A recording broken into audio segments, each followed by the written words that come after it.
Fortune Star 222 sama gue Lucky yang siap bacain energi kalian di bulan Juli. Seperti biasa, ini general reading, jadi ambil yang sesuai dan tinggalkan yang tidak sesuai, jangan paksa untuk sesuai.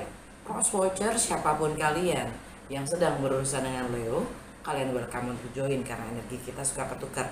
Jadi kalau nggak sesuai, jadi maksudnya kalau pesennya itu bisa jadi buat kalian juga gitu. Kalau nggak sesuai, ya gue saranin nggak hanya nonton sun sign tapi juga moon sign kalian dan juga rising atau ascendant sign kalian ya. Langsung aja gue mulai dengan Lenormand ya, 3 kartu aja untuk melihat apa sih yang terjadi pada Leo di bulan Juli. 3 kartu aja apa yang terjadi pada Leo di bulan Juli.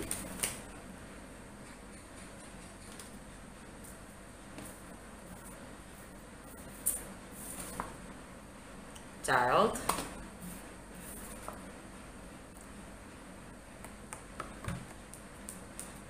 the Tower,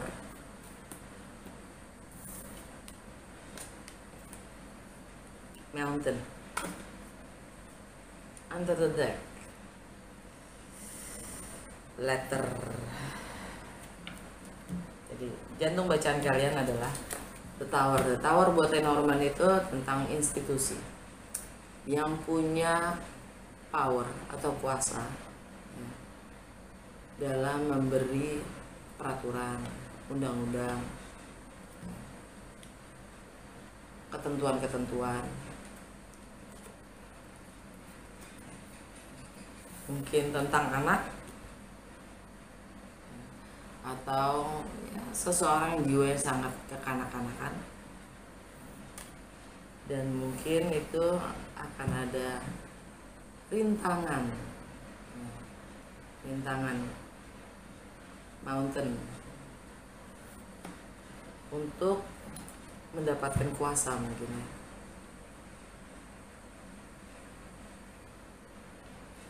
Atau kabar, letter, surat, atau sekedar hanya mendapatkan kabar. Ini alam bawah sadar kalian. Jadi kalian mungkin bertanya-tanya tentang anak yang mungkin rintangannya adalah kuasa itu sendiri, yang punya kuasa, dan itu ada hubungan dengan karma, dengan histori,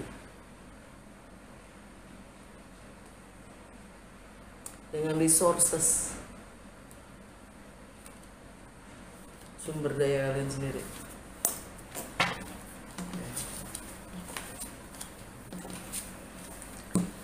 Lanjut ya ke Lucky Tarot. Lucky Tarot. Seperti biasa gue akan buka 12 kartu, tapi gue akan bacain yang hanya yang bersinggungan atau yang berdampak dengan energi-energi planet yang ada di bulan Juli. Ya, enggak ke 12 kartu akan gue bacain. Maksudnya gue ya hanya yang berdampak aja yang gue bacain. Oke. Memang gue buka 12 tapi belum tentu semuanya akan gue bacain gitu aja sih. Seperti biasa gue berdasarkan contekan ya. Ada 12 bulan masa gue apalin semua ya kan. Dengan segala perubahan energi yang ada di bulan Juli, pergeseran planet, dampaknya apa sih untuk Leo dalam segala aspek kehidupannya di bulan Juli?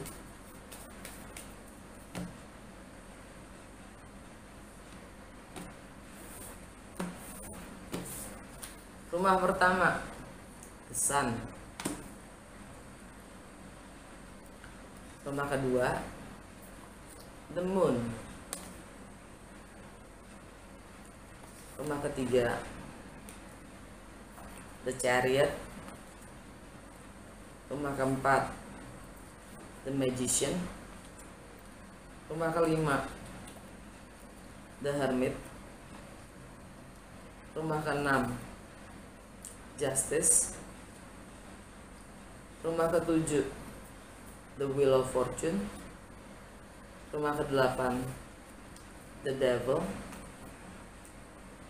Rumah ke-9 The Lovers. Rumah ke-10 The World. Rumah ke-11 The Fool. Rumah ke-12 The High Priestess. Under the Deck The Empress. Oke. Sedikit balik ke tanggal 28 Juni ya. Itu ada new moon di Cancer.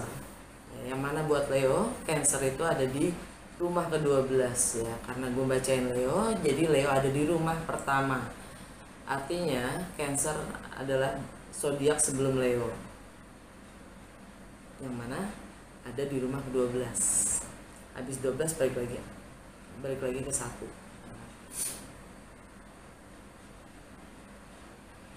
New moon di Cancer tanggal 28 itu dia bersanding atau konjang dengan Black Moon Lilith. New moon itu konotasinya ingin memulai sesuatu yang baru. Dan Black Moon Lilith itu tentang sisi emosional kita yang sering kita ingin tekan, lupakan, tidak kita terima atau tidak kita akui ya. Yang kita bengkalaikan ya, yang kita ingin hindari. Pokoknya kita nggak mau akuin, ya gitu. Selalu ingin kita lupakan, kita kubur. Itu dengan karena ada dia bersanding dengan new moon di Cancer, sama-sama bulan nih, sama-sama emosional. Ya, itu ada pemberontakan di situ. Nah, artinya di rumah ke-12 kalian ya. Di rumah ke-12 kalian itu kan, rumah ke-12 itu kan tentang karma, tentang ending, closure, alam bawah sadar atau spiritual. Rumah ke-12 itu tentang segala hal yang sifatnya di luar materi atau duniawi, ya spiritual itu sendiri. Tentang hal-hal yang sifatnya tidak kita sadarin. Tentang hal-hal yang sifatnya terisolasi, bahkan termasuk jam tidur kita juga. Mungkin kalian punya masalah juga dengan tidur, ya kan? Dan di rumah ke-12 itu kalian dapat The High Priestess, energi Pisces. High Priestess itu dia yang tertinggi dia sifatnya netral.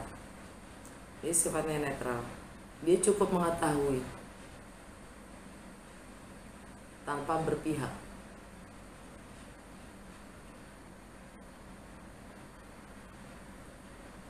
Dia mempelajari. Lihat aja gambarnya. Dia mempelajari sisi emosionalnya. Alam bawah sadar ini energi Pisces buat Leo.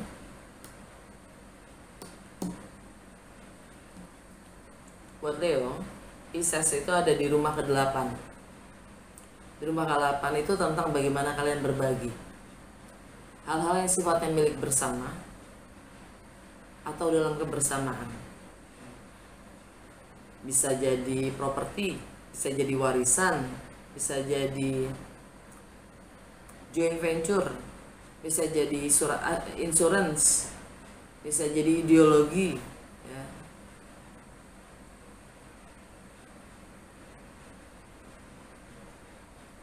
Bisa jadi bahkan anak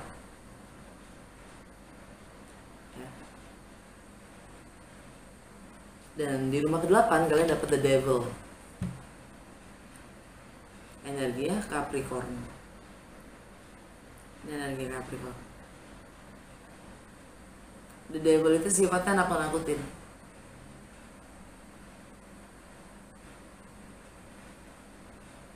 Setan ya, nakut-nakutin lah. nakut-nakutin, jadi kekhawatiran kita, kecemasan kita yang membuat kita selalu stay di zona nyaman. Jadi apapun yang kalian lakukan, kalau itu berdasarkan oleh takut, kalian di bawah pengaruh the devil. Contoh, kalau kalian ke gereja atau kalian ini karena takut diomelin, ya kan? Kalian sholat karena harus, kalian puasa karena harus, tetap takut dinilai, kalian di bawah kondisi the devil, karena itu zona nyaman kalian. Cuman contoh ya, cuman contoh. Kalau kita melakukan segala sesuatu berdasarkan ketakutan, kecemasan kita, artinya kita terpaksa melakukan itu. Itu pengaruhnya di devil. Ini energi Capricorn. Capricorn buat Leo itu ada di rumah ke-6. Rumah ke-6 itu adalah kesehatan kalian. Rumah ke-6 itu tentang kebiasaan, rutinitas, keseharian. Di rumah ke-6 kalian dapat justice. Ini energi Libra.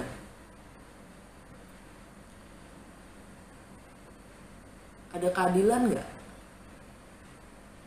Cukup seimbang nggak kalian dalam berbagi? Atau kalian tidak mau seimbang atau tidak mau adil karena kecemasan kalian, ketakutan kalian? Atau kalian mencoba untuk adil karena kalian takut?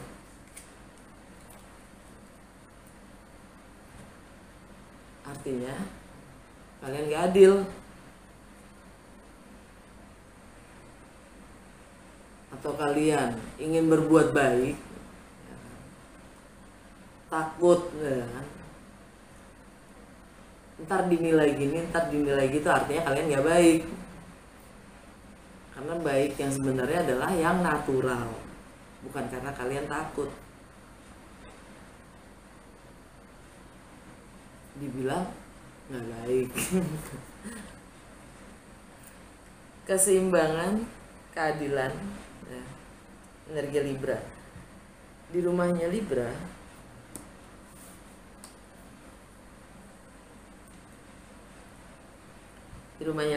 itu di rumah ketiga buat kalian, ya. The Chariot. Rumah ketiga itu tentang mindset, persepsi, komunikasi, pendidikan, edukasi, wawasan, pengetahuan kalian yang kalian dapatkan dari kecil hingga saat ini. Kalian dapat The Chariot, ini energinya Cancer. Kalian akan mencoba mengendalikan, ya. Kalian akan mendapatkan kemenangan, ya. Karena kalian berhasil mengendalikan cara berpikir, persepsi kalian sendiri.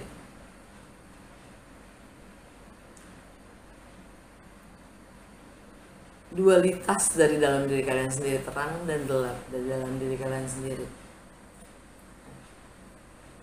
untuk moving forward. Jadi kalian akan mencoba untuk bersikap adil berdasarkan kesadaran kalian sendiri tentang dualitas dari dalam diri kalian sendiri.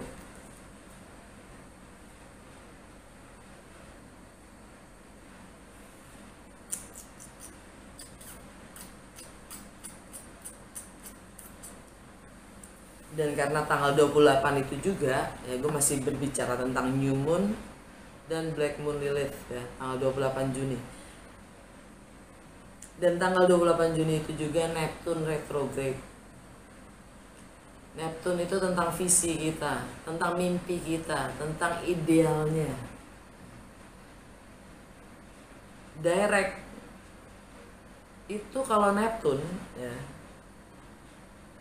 ngelihat segala sesuatu itu nggak dengan kacamata berwarna gitu, nggak jelas, nggak realistis. Nah, di saat Neptune retrograde sampai tanggal 3 Desember energinya, itu ada proses di mana mungkin kalian akan dikasih lihat ya,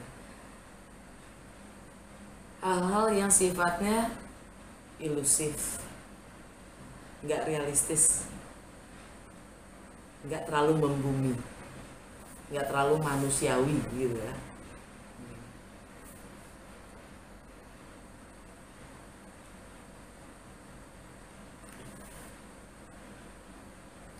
Dan secara ini energi kayak Cancer, buat kalian balik lagi ke sini, ke rumah 12,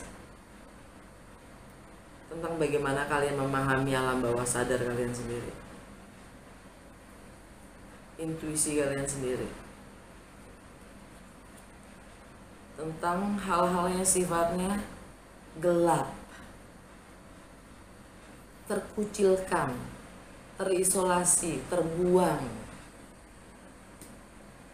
tentang kegelapan itu sendiri, tentang keburukan itu sendiri. Bagaimana persepsi kalian dan mindset kalian terhadap hal-hal yang katanya buruk, untuk mencapai yang namanya adil, seimbang.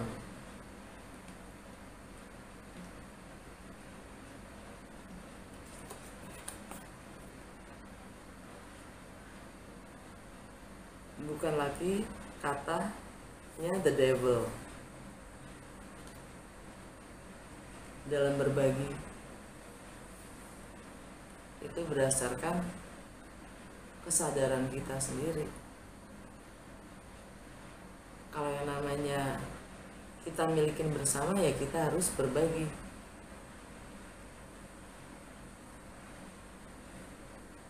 Okay. Tanggal 5 Mars masuk ke Taurus meninggalkan Aries.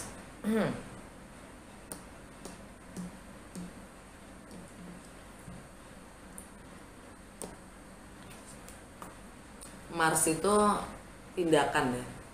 Mars itu tindakan kita. Kalau kemarin, jadi sebelum tanggal 5 itu Mars itu ada di Aries. Tindakan kalian di rumahnya Aries, kalian dapat The Lovers. The Lovers ini energi Gemini.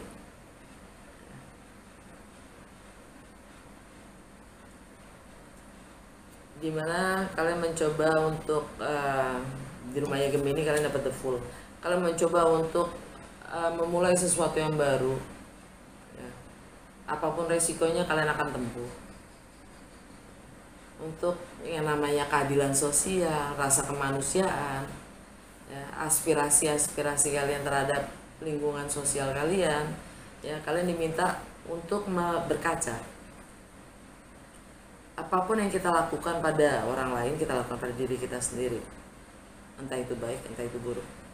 Apa yang kita lakukan pada diri kita sendiri, kita lakukan pada orang lain. Okay. Jadi kalau selama ini mungkin sampai detik ini kalian mencoba untuk melihat, bercermin dengan tanggal 5 Mars masuk ke Taurus, tindakan-tindakan kalian itu lebih punya determinasi yang tinggi untuk nilai-nilai yang kalian pegang. Nah, Taurus buat Leo itu ada di rumah ke-10, tentang reputasi, tentang karir, tentang long term goals jangka panjang itu apa. Nah, rumah ke-10, reputasi yang kalian ingin bangun itu seperti apa. Di rumah ke-10 ya, kalian dapat the world. The world itu sesuatu yang sudah komplit. Ini energinya Saturn lagi ada di Aquarius.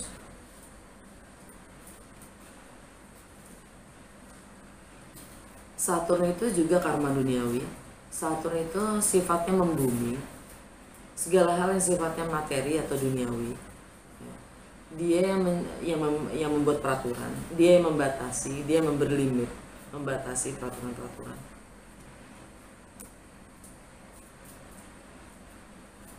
Entah itu nilai-nilai yang membatasi, ada sifatnya membumi. Ini karma duniawi.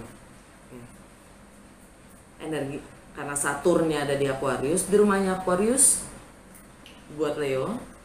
Aquarius itu di rumah ketujuh. Rumah ketujuh itu relationship atau nggak partnership.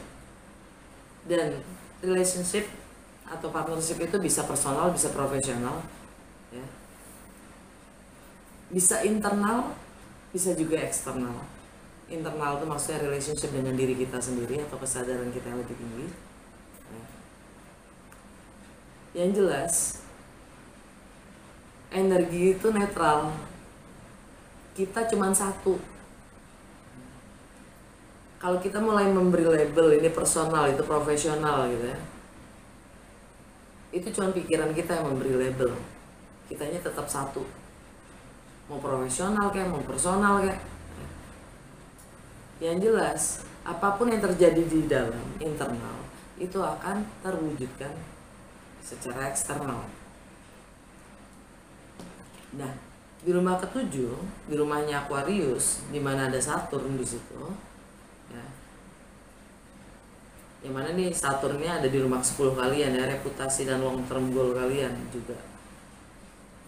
Di rumah ketujuh, relationship dan partnership, kalian dapat the wheel of fortune, energi Jupiter. Nah, ini kalau yang ini karma duniawi, Saturn, Jupiternya adalah karma spiritual. Bagaimana kalian menembus batasan-batasan yang kalian ciptakan sendiri.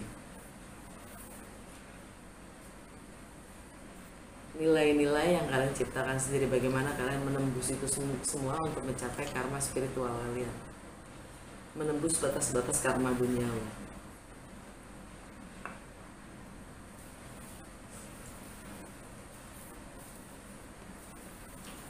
Dan Jupiter ada di Aries.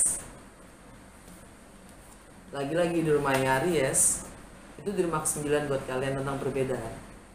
Tentang filosofi, foreign, segala sesuatu yang sifatnya asing atau tidak biasa, sesuatu yang baru. Tentang filosofi, tentang perbedaan budaya, agama, latar belakang, ya.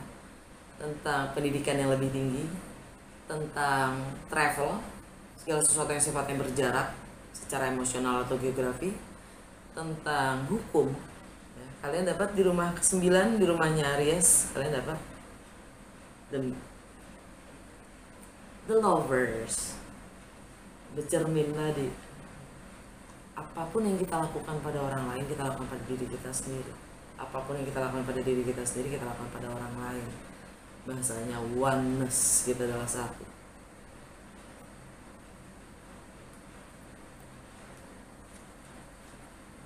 Bagaimana kita menembus batas-batas perbedaan itu? Karena pada dasarnya kita adalah satu dan sama.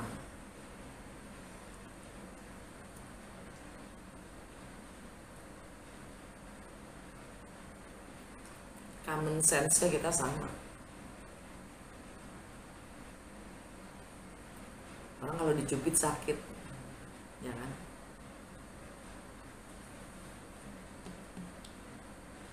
Bagaimana kita bercermin? Oke, artinya Mars di Taurus, tindakan-tindakan yang kalian akan mulai tergerak melakukan tindakan-tindakan itu berdasarkan apa? Kalian dihadapkan pada karma duniawi dan spiritual,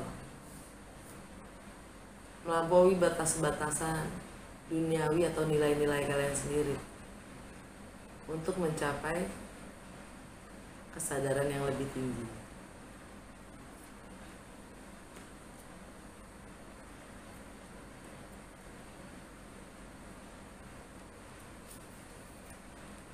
Dan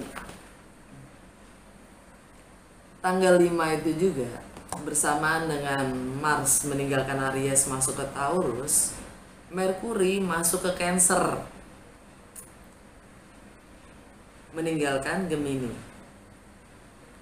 Kalian mulai menyelami rumah ke-12. Persepsi mindset kalian, bahkan pemahaman kalian, pengertian kalian akan alam bawah sadar kalian, rumah 12. Kalian mulai mempelajari hal-hal yang sifatnya spiritual, yang kegelapan, di luar yang materi. Mempelajari hal-hal yang sifatnya kegelapan. Kegelapan itu hal-hal yang terkucilkan, hal-hal yang buruk, hal-hal yang dualitas itu sendiri. Dan lagi-lagi Merkuri, bukan lagi-lagi, sorry, gue belum ngomong itu. Merkuri masuk ke Cancer. Cancer itu kan elemen air, sifatnya emosional. Dengan Merkuri, mindset, persepsi ada di Cancer, di elemen air. Yang perlu kita sadari adalah cara berpikir kita atau persepsi kita itu sangat terkondisikan oleh sisi emosional kita.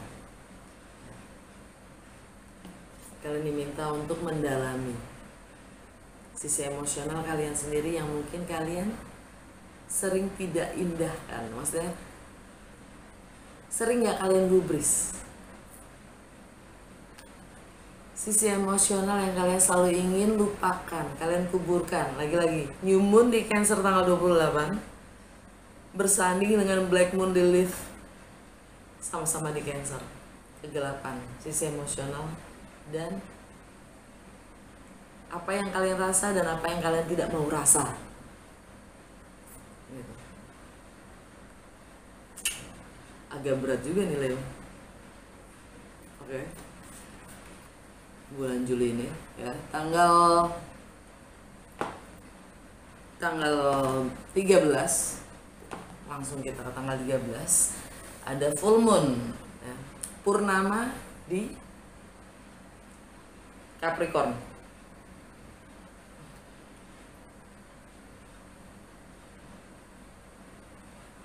Purnama di Capricorn. Purnama itu konotasinya adalah ending dan closure, letting go atau release. Hal-hal yang memang sudah saatnya kita tinggalkan. Apapun itu, kebiasaan-kebiasaan, entah itu cara berpikir, karena Merkuri masuk ke Cancer yang mana oposisi dari Capricorn. Capricorn itu ada di rumah ke-6. Kebiasaan-kebiasaan, kesehari-harian, kesehatan termasuk kalian juga, dan bagaimana kalian berorganisasi, bagaimana kalian melayani orang lain, itu rumah ke-6 ya. Justice, itu ada keseimbangan. Mungkin karena ya Merkuri masuk ke Cancer ya, persepsi akan hal-hal yang buruk, dualitas itu tadi, keseimbangan antara terang dan gelap. Persepsi kita sendiri akan dualitas itu sendiri.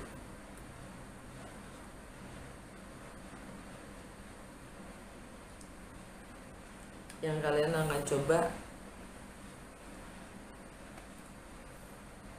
kuasai, kendalikan adalah persepsi dari pemahaman kalian sendiri akan dualitas itu sendiri, akan terang dan gelap, baik dan buruk.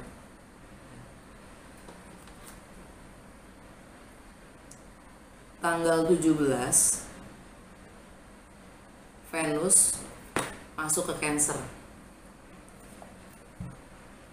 Venus itu tentang money dan relationship, harmoni. Masuk ke Cancer, masuk ke rumah 12 kalian. Dan Cancer itu sifatnya merawat.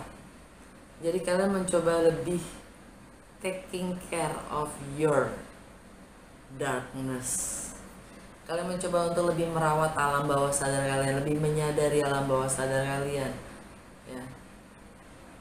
Sisi emosional yang kalian ingin selalu singkirkan, yang kalian tidak terima, sisi emosional yang kalian ingin jauhkan, hindari,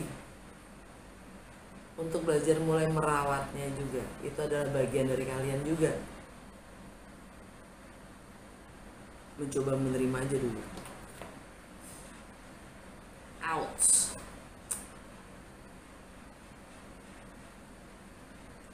Tanggal 19 Merkuri meninggalkan Cancer, masuk ke Leo. Tara, Leo, you are in the spotlight. Ada kebenaran, ada terang, ada pembaruan, ada pencerahan terhadap citra diri kalian sendiri. Bagaimana kalian merepresentasikan diri kalian sendiri, bagaimana kalian mengekspresikan diri kalian sendiri secara penuh.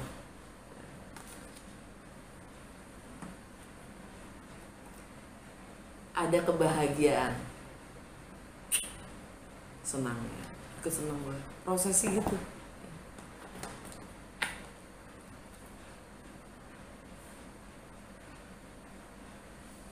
Dan tanggal 22 matahari masuk ke Leo. Kalian bersinar karena kalian sudah mendapatkan pemahaman itu. Akhir bulan Juli ya, kalian bersinar, kalian jadi spotlight. Dan tanggal 28 New Moon di Leo, bersamaan dengan New Moon di Leo, Jupiter retrograde di Aries.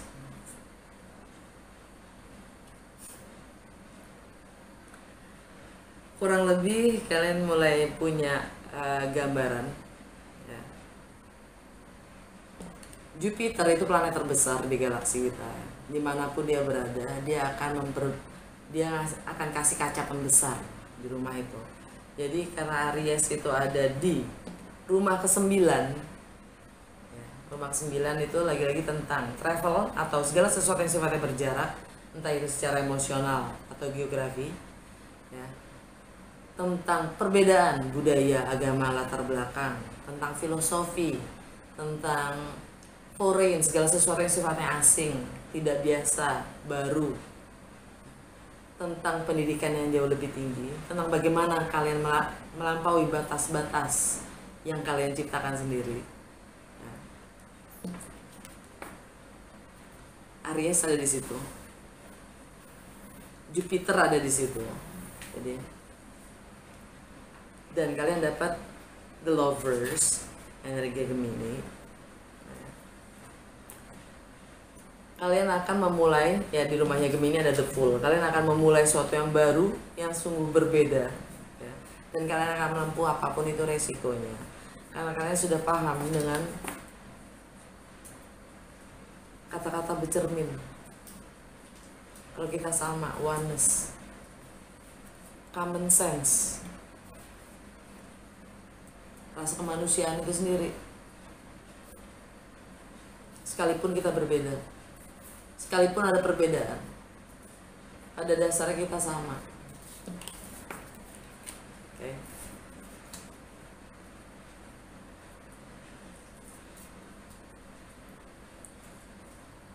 Kalian akan memulai sesuatu yang baru ya. Reputasi yang baru. Kalian akan membangun dengan nilai-nilai baru, dengan long term goal yang baru, citra diri yang baru. Keren. Tanggal 31 Uranus konjang North Nodes ya. Karena Uranus ada di Taurus, North Nodes juga ada di Taurus. Uranus itu tentang keunikan diri kita sendiri, North Nodes itu tentang takdir kita. Dan Mars juga ada di Taurus ya. Jadi kita lebih kalian akan merasa lebih align ya, sejajar, selaras dengan jati diri kalian sendiri, dengan keunikan diri kalian sendiri, dengan takdir kalian sendiri, dengan tujuan, dengan fokus kalian sendiri, dan apa yang kalian ingin lakukan, tindakan apa yang kalian ingin ambil. Dan ya, the full maaf, bukan Taurus ada di the world. Sesuatu yang sudah jadi karma itu sudah komplit. The world, siklus itu sudah komplit. Karma itu sudah, karma duniawi itu sudah komplit. Kalian bisa menyelesaikan karma kalian sendiri, bisa kalian akhiri. Gue suka kalian mau baca Leo kali ini. Alam bawah sadar kalian, The Empress, energi yang Venus. Venus ada di Cancer, ya kan? Kalian mulai merawat sisi gelap kalian sendiri, sisi yang kalian selama ini coba acuhkan. Kalian mulai merawat, menjaga keharmonisan dengan sisi gelap kalian sendiri. Wow, love it.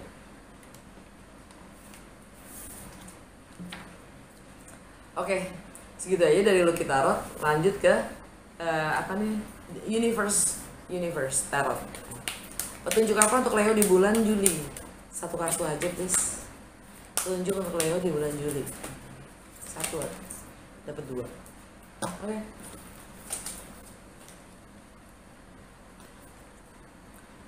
I am a spirit having a human experience and I am here to get closer to love.